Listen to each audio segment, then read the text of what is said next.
Assalamualaikum. Semua yang umurnya di atas 3 tahun mestinya pada tahu kan ya, hukum aksi reaksi. Pula kalau dibanting ke lantai dia akan membal. Dan makin bantingannya keras, membalnya juga makin mumbul. Membal, mumbul. Wah, cocok ini dibikin pantun. Satu hal nih, ada ya orang yang jualan air-air yang cenderung basah. Promonya tuh gini, tubuh kita yang terbaik itu kalau rada basah. Bener pak enggak nih? Kalau kita terlalu asam itu jelek. Yang baik itu kalau kurang asam. Beda lagi sih itu konotasinya. Tapi pokoknya gitu deh promo-promonya orang yang menjual air basah. Bahkan ada juga yang bilang kalau air zam-zam yang berkhasiat itu dia juga bukan pH-nya netral, tapi condong basah dikit aja gitu. Tapi hati-hati nih, kalian jangan terlalu jor-joran kasih masukan air yang cenderung basah ini. Boleh dicari riwayatnya di mana-mana. Walau dibilang air zam-zam itu berkhasiat dan agak basah itu tadi, para sahabat Nabi bukannya rame-rame terus digelonggong minum air zam-zam setelah Fatu Makkah. Beneran. Sapi sih itu biasanya kalau digelonggong. Antara lain karena apa coba? Ya karena hukum aksi reaksi tadi dari tubuh kita yang menurut penelitian dan keyakinan para ahli ini punya kepinteran. Gitu kan ya? Jadi gini, kalau tubuh kita biasa dicecer dengan asupan air yang rada basah, maka dia akan membal bereaksi untuk bikin dirinya malah agak asam. Nah, kayak si Udin kalau mau kondangan. Biasanya kalau kondangan gini bentar lagi bakalan dapat makan enak sepuasnya nih. Kosongin dulu perut. Segala singkong rebus, lemet, cenggereng, jangan dicemil dulu. Kalau perlu nongkrong aja dulu di pinggir kali. Walaupun nggak kebelet. Pure di pinggir kali karena kepincut si neneng yang aduhai, ujungnya Udin malah kecepur. Batal deh keundangan. Alah. Tubuh kita juga gitu. Dia tuh tahu bentar lagi kayaknya bakalan digerucuk air basah nih seperti biasa. Kalau gitu setel asam aja dulu yuk.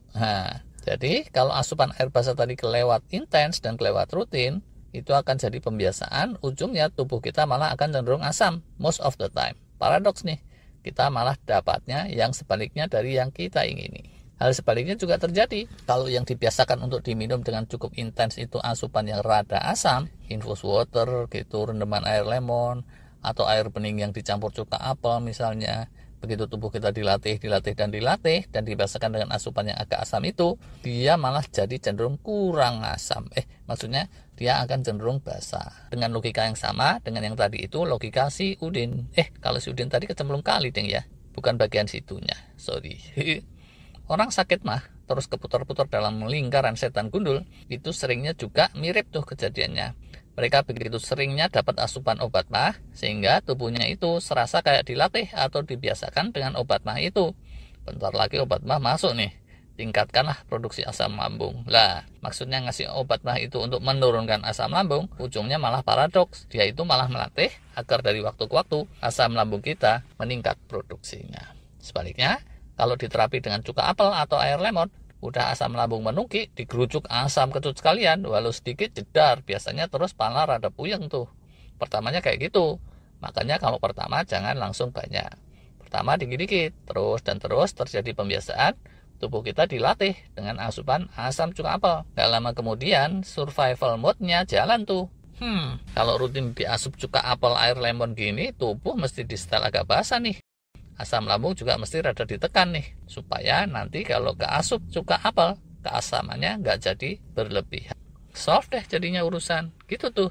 Salah satu logikanya, kenapa cuka apel itu manjur untuk mengatasi kumat-kumatan mah, tapi dia itu nggak mengobati secara seketika, melainkan berubahnya itu sedikit-sedikit setelah pembiasaan beberapa minggu. Rada cukup lama sih kadang-kadang. Logika lain, kenapa cuka apel khususnya itu bisa menuntaskan kumat-kumatan mah, karena seringkali errornya masalah asam lambung itu biang keroknya dari konstelasi gut microbiome yang tidak kondusif. Nah, si cuka apel itu, sebagaimana juga sejumlah fermented foods tipe dengan dia, itu bisa mengocok ulang, merombak konstelasi gut microbiome, memulihkan kepada konstelasi yang tidak cenderung bikin produksi asam lambung berlebih-lebihan. Begitu konstelasi gut microbiome-nya menjadi bagus, ya sudah, produksi asam lambung juga nggak berlebihan lagi. Healing juga jalan, sehingga leaky gut, iritasi, GERD, dan yang sebangsanya itu terus jadi tersembuhkan. Logika lain lagi, cuka apel itu bisa berperan dalam penormalan pH grade di asam lambung. Soal pH asam ini pelajaran SMP lah ya. Kalau yang lupa ya salah sendiri. Asam kuat itu pH-nya kecil. Kalau pH 7 itu netral. Makin dekat ke 7 itu makin netral. Tipis asamnya. Makin lebih besar dari 7 itu basa.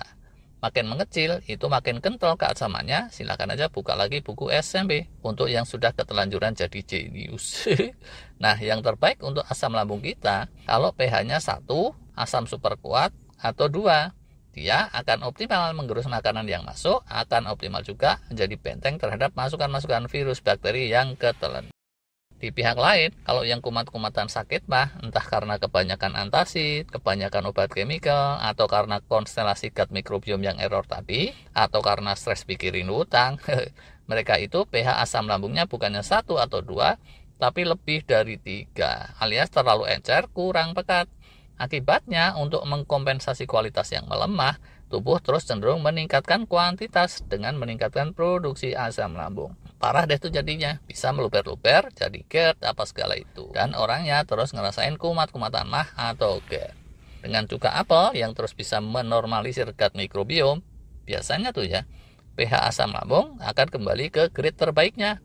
Jadi pekat lagi pH 1 atau 2. Nah, karena pH-nya udah normal, tubuh kita pun bereaksi dengan menekan produksi asam lambung supaya jadi secukupnya saja, tidak perlu berlebihan lagi seperti saat pH-nya masih setara asam encer di atas 3. Sembuh deh itu kecenderungan kumat-kumatan mah setelah itu. Begitu penjelasan yang rada pakai logika dan bahasa awam. Kalau yang ilmiah banget itu jatahnya bukan di kanal sini kan ya. Kita jadi nemu lagi nih satu paradoks kehidupan. Kemarin kita udah menemukan kita lawan stres dengan stres lagi. Sekarang ini mirip nih. Kita bisa memakai asam untuk meredam berlebihnya asam lambung di tubuh kita. Entah berupa cuka apel atau fermented food yang sejenis. Jus kubis, air lemon, atau semacam itu. Ini kayaknya counterintuitif, tapi kehidupan tuh ya emang kayak gitu. Masalah-masalah yang pelik, amat pelik, seringkali itu hanya bisa diselesaikan kalau kita sudah paham paradoks yang ada di balik masalahnya itu. Suratannya udah seperti itu dari sononya. Oke lah, terima kasih.